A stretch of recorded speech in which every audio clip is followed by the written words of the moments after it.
Te recuerdo que hemos titulado esta unidad La maravilla del agua. Una de las propiedades que nos hace calificar al agua de esta manera es que el agua es capaz de disolver una gran variedad de sustancias. Sí, y esta propiedad hace que el agua sea fundamental para la vida. En el caso del mar, tú sabes que esa es agua salada. Tenemos allí en el mar al agua disolviendo una gran variedad de sales, entre ellas el cloruro de sodio. Pero en nuestro organismo tenemos una gran variedad de soluciones acuosas, la sangre, el citoplasma, que es el líquido o la solución acuosa en el interior de las células, el líquido linfático, nuestra orina. En todos estos casos el agua está actuando como solvente de una gran variedad de otras sustancias fundamentales para la vida. Solvente de proteínas, solvente de sales, solvente de moléculas tan complejas como el ADN. Por estas razones es que al agua incluso se le llama como el solvente universal. Quizás esta denominación exagera un poco, porque tú y yo sabemos que el agua no es capaz de disolver todas las sustancias. Tú sabes bien que el agua no es capaz de disolver al aceite o a las grasas. El aceite y el agua son inmiscibles. Por eso mismo es que necesitamos de detergentes para poder limpiar la ropa. La suciedad en nuestra ropa principalmente corresponde a sustancias grasosas, grasas. El agua por sí sola no elimina la grasa.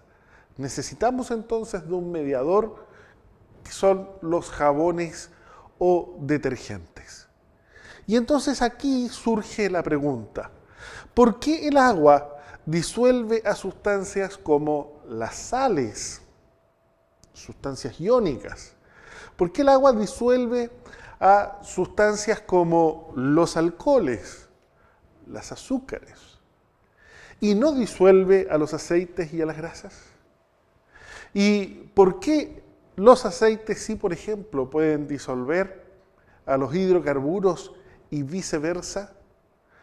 De hecho, recuerdo una anécdota o una situación de mi infancia.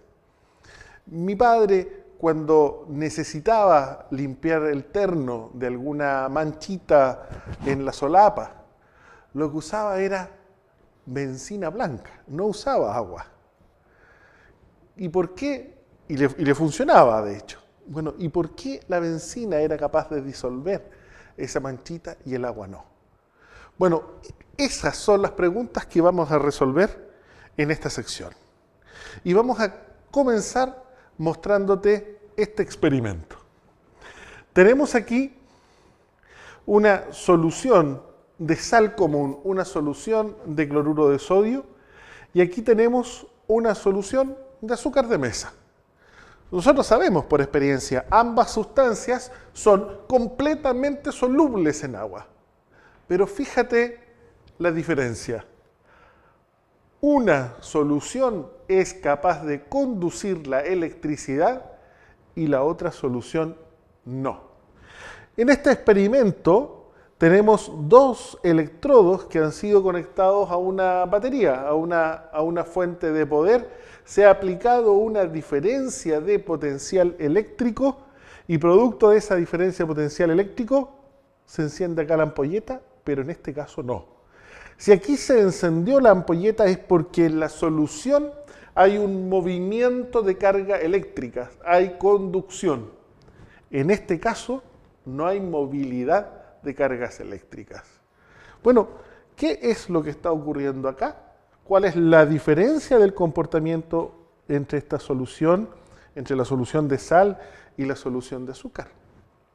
Bueno, tenemos que entender que en la solución de cloruro de sodio, lo que tenemos disuelto en agua, en realidad son iones.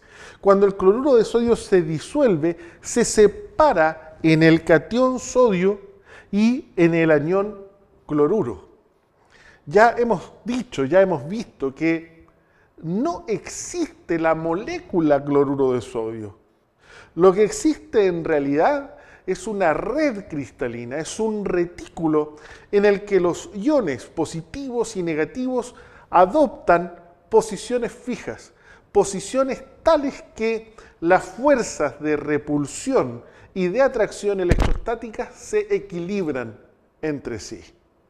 Entonces tenemos que en este retículo un átomo de sodio va a estar rodeado por 6 átomos de cloro y un átomo de cloro negativo va a estar rodeado por 6 átomos de sodio positivo. Y la fórmula entonces NaCl me está indicando que en este retículo, en esta red, la proporción de iones sodio y aniones cloruro es de 1:1. Hay igual cantidad de ambos iones en este retículo. Y cuando este cristal, que tiene exactamente una forma cúbica perfecta, lo agregamos al agua, lo que sucede es la disolución completa. Se desarma el cristal. ¿Por qué motivo?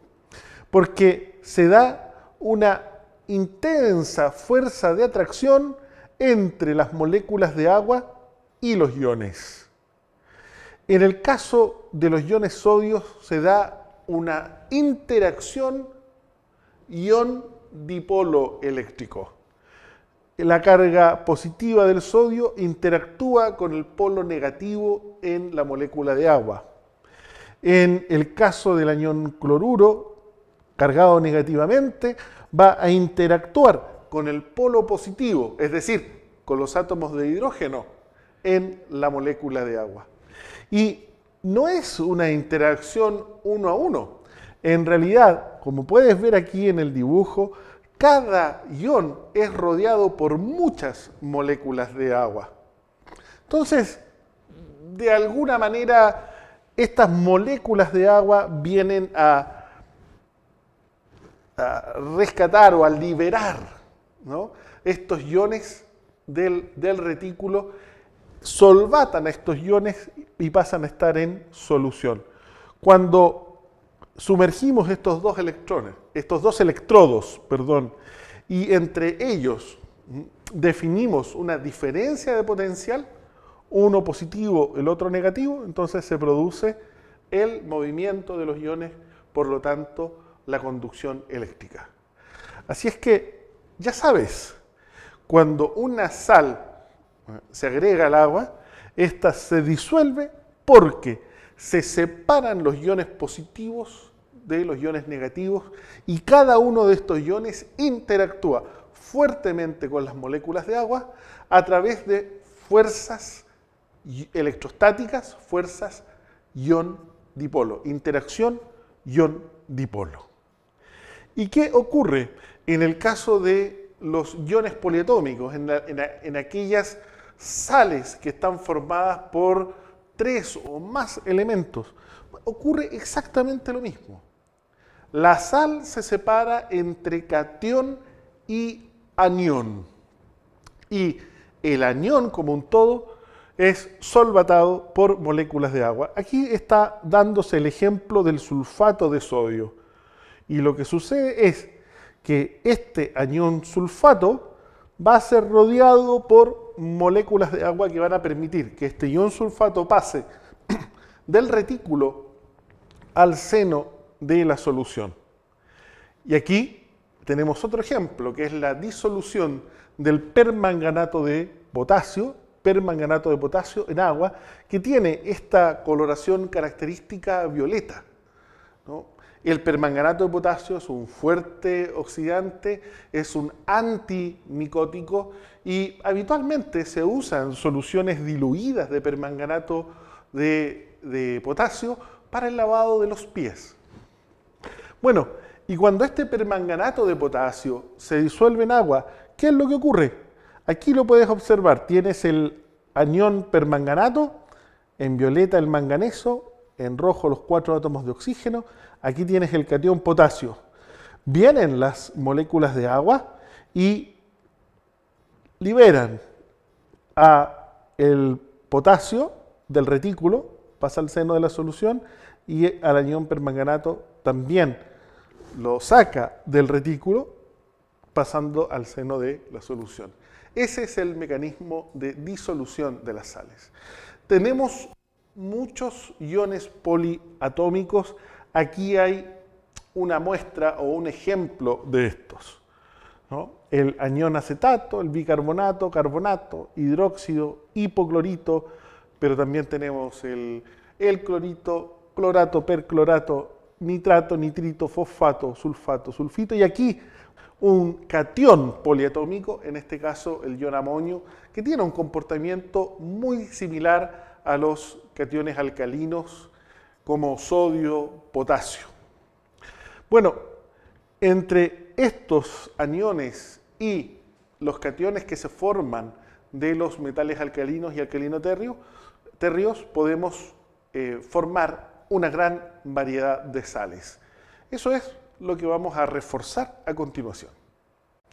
Hemos dicho que las sales se disuelven en agua y cuando ocurre esto se disocian en sus iones. Se separa el catión del anión. Tú debes ser capaz de escribir la ecuación que describe este proceso. Y por este motivo es que te planteamos el ejercicio que ves en pizarra. Debes escribir la ecuación de disolución de estas sales en agua. Vamos a resolver, a modo de ejemplo, la letra A. Esta sal se llama bicarbonato de calcio. ¿De qué manera esta sal se disuelve en agua? Debes recordar que estamos trabajando con una sal, un compuesto iónico, que está formado por un metal y un no metal, o un grupo de elementos no metálicos. Y esta distinción es precisamente la que define el cómo se divide el compuesto. Porque cuando se separa el catión del anión, justamente se separa la parte metálica de la parte no metálica.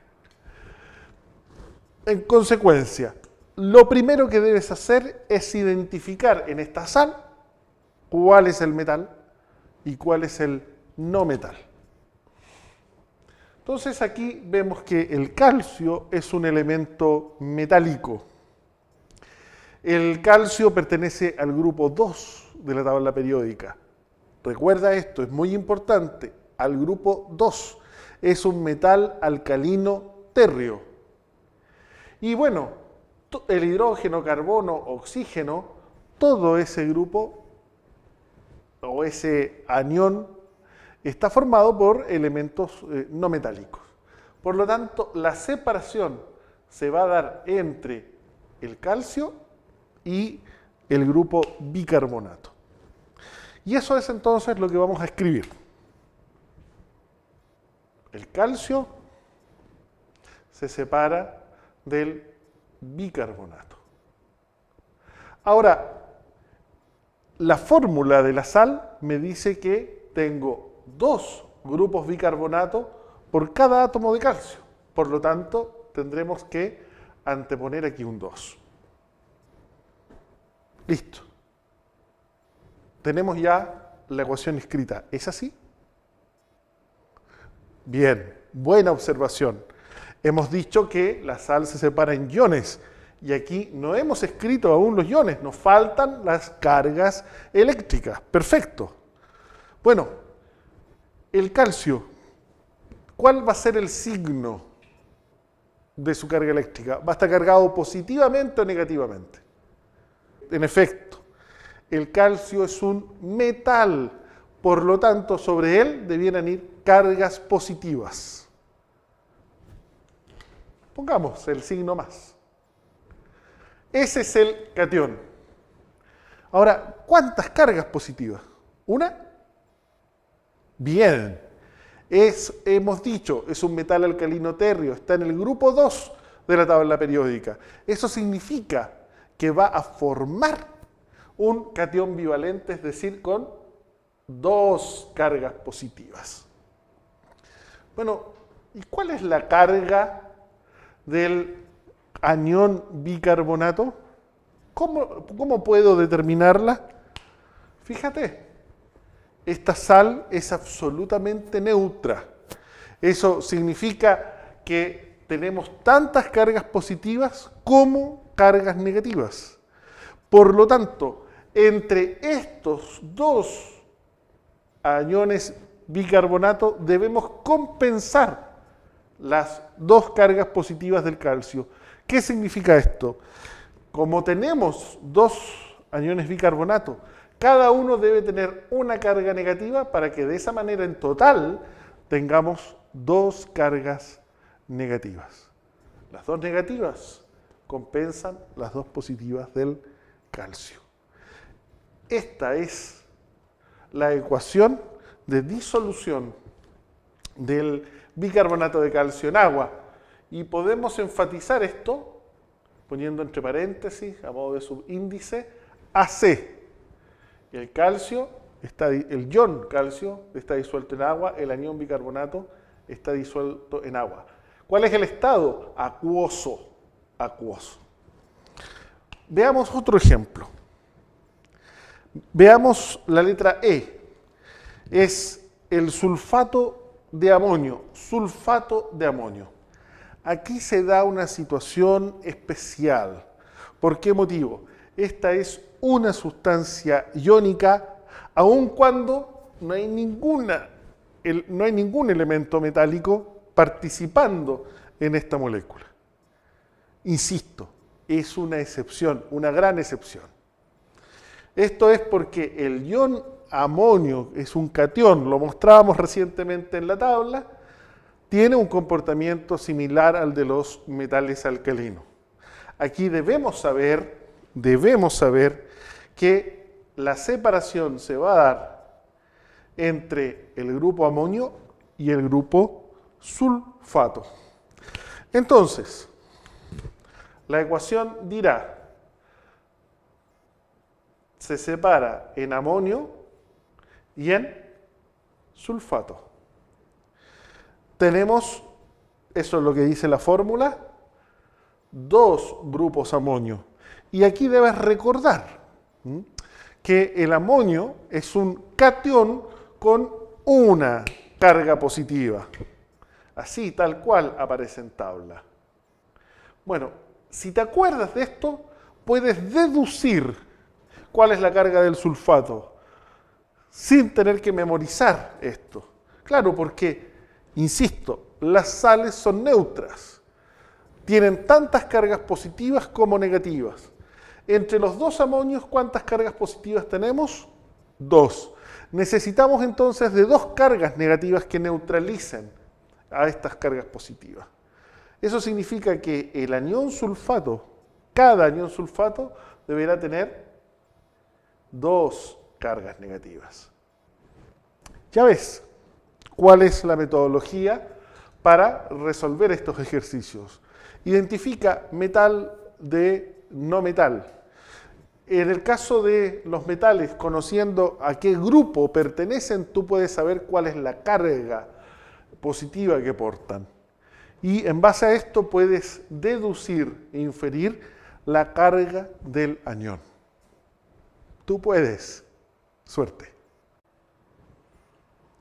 Hemos aprendido que en esta solución hay electrolitos, esto es, iones, que son los responsables de la conducción eléctrica. Hemos aprendido que cuando un compuesto iónico se disuelve en agua, el compuesto se separa en catión y anión. Ese es el mecanismo de disolución. La pregunta que surge, ¿y cuál es el mecanismo de disolución del azúcar? ¿Se descompone el azúcar? ¿Cómo es posible que cada molécula en el cristal de azúcar se separe una de otra. ¿Qué tipo de interacción está ocurriendo aquí entre el azúcar y el agua? Bueno, esta es la molécula de azúcar, de sacarosa específicamente. Como ves, son dos anillos, uno de 5 vértices, un pentágono, el otro un hexágono, unidos a través de un puente de oxígeno.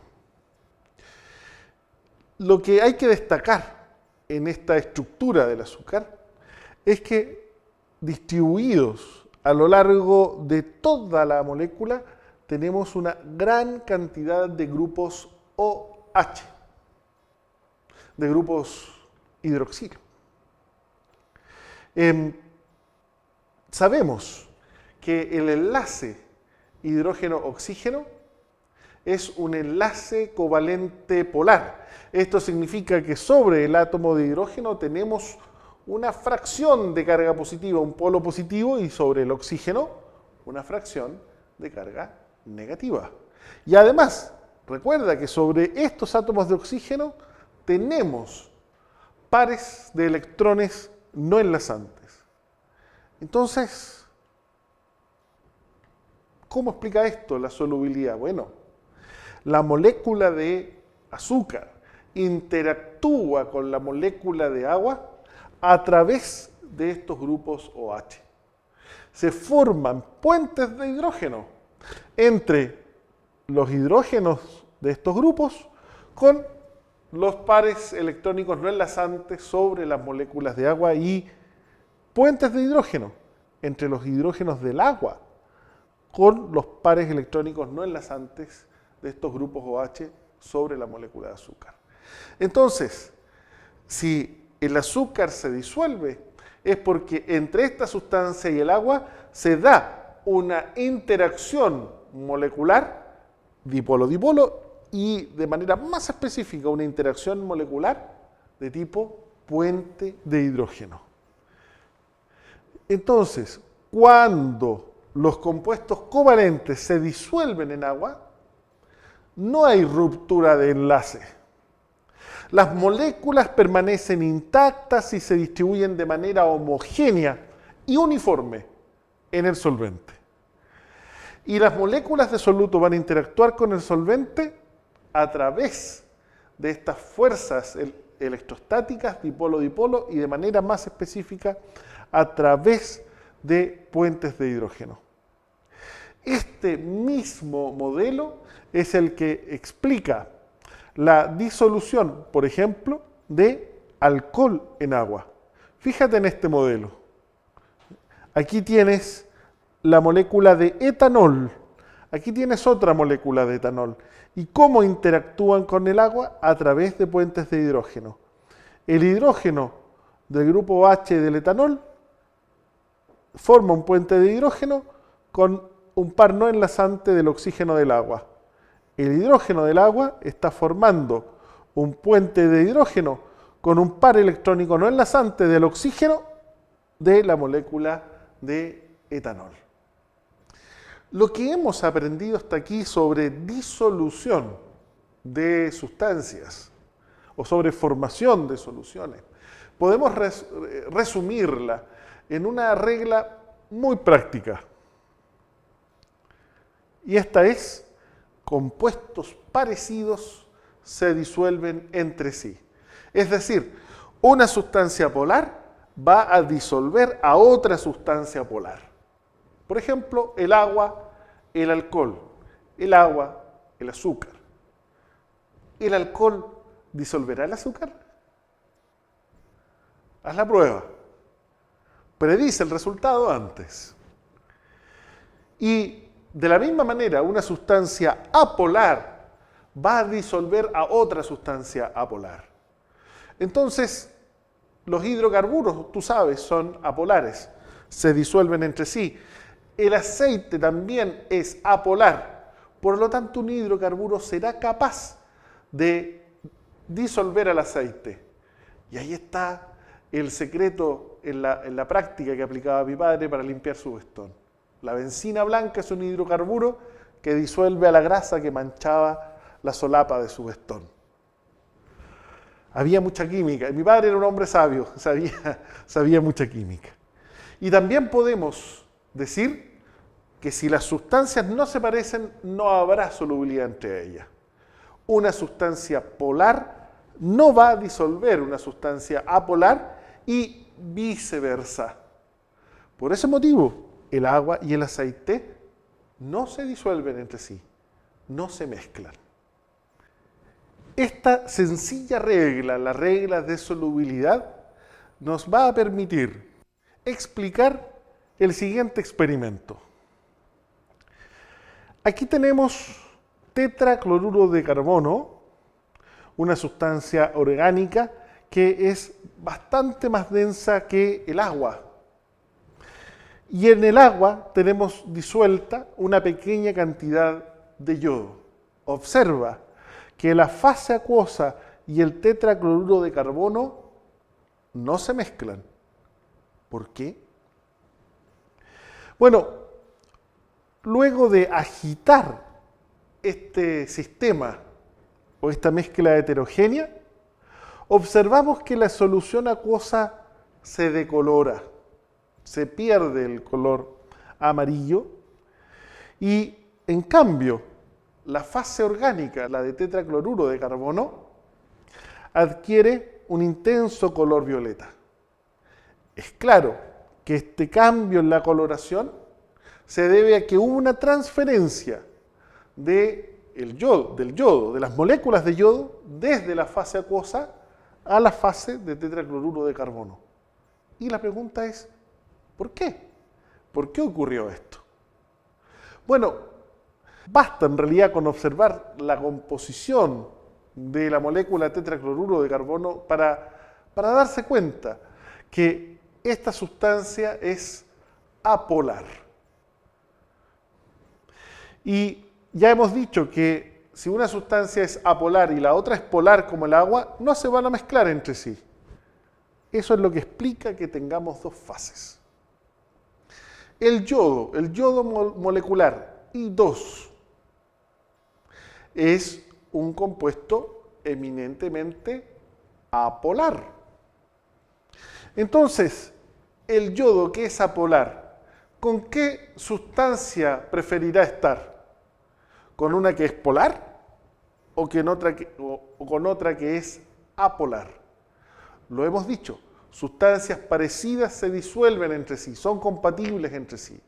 Como el yodo es apolar, preferirá estar con el tetracloruro de carbono, que también es apolar.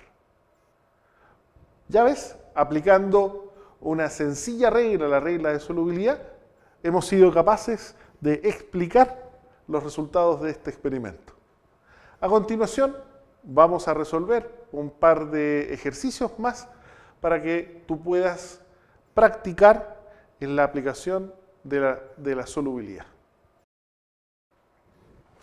He aquí algunos ejercicios para que practiques la regla de solubilidad. A modo de ejemplo, vamos a resolver la letra E. Esta sustancia es una acetona y tiene el nombre común de acetona. Seguro que lo has escuchado. Y estamos preguntando si la acetona y el agua son compatibles entre sí. ¿Qué dice la regla de solubilidad? Compuestos parecidos se van a disolver. Bueno, sabemos ya, y lo tenemos muy claro, que el agua es un compuesto polar. Entonces, esta acetona se va a disolver en agua siempre y cuando también sea apolar. Y para determinar si esta acetona es polar o apolar, necesitamos conocer de manera más detallada cuál es su estructura. Y te puedo informar que la estructura de la acetona es, tenemos aquí un doble enlace carbono-oxígeno. Este grupo recibe el nombre de carbonilo Y al carbono tenemos unido un grupo metilo CH3 y otro grupo metilo CH3. Sabemos que los enlaces carbono-hidrógeno son enlaces apolares. Por lo tanto, este grupo es apolar y además la unión carbono-carbono, por ser átomos iguales, también va a ser apolar. Pero entre el carbono y el oxígeno hay una diferencia de electronegatividad importante. La electronegatividad del oxígeno es de 3,5, la electronegatividad del carbono es 2,5. Hay una diferencia de una unidad entre las electronegatividades del oxígeno y carbono. Por lo tanto, este enlace carbono-oxígeno sí va a ser polar y va a tener un momento dipolar asociado que irá en esta dirección. En consecuencia, la acetona sí va a ser una molécula polar cuyo momento dipolar tendrá esa dirección y sentido. Si la acetona es polar y el agua también es polar, entonces entre ellas sí se formará una solución. Esta es la lógica que tendrás que aplicar para resolver los otros ejercicios. En algunos casos es muy claro si la sustancia es polar o apolar. En otros casos tendrás que hacer esto: escribir la estructura de Lewis, incluyendo la geometría, y hacer el análisis correspondiente. Lo puedes lograr. Suerte.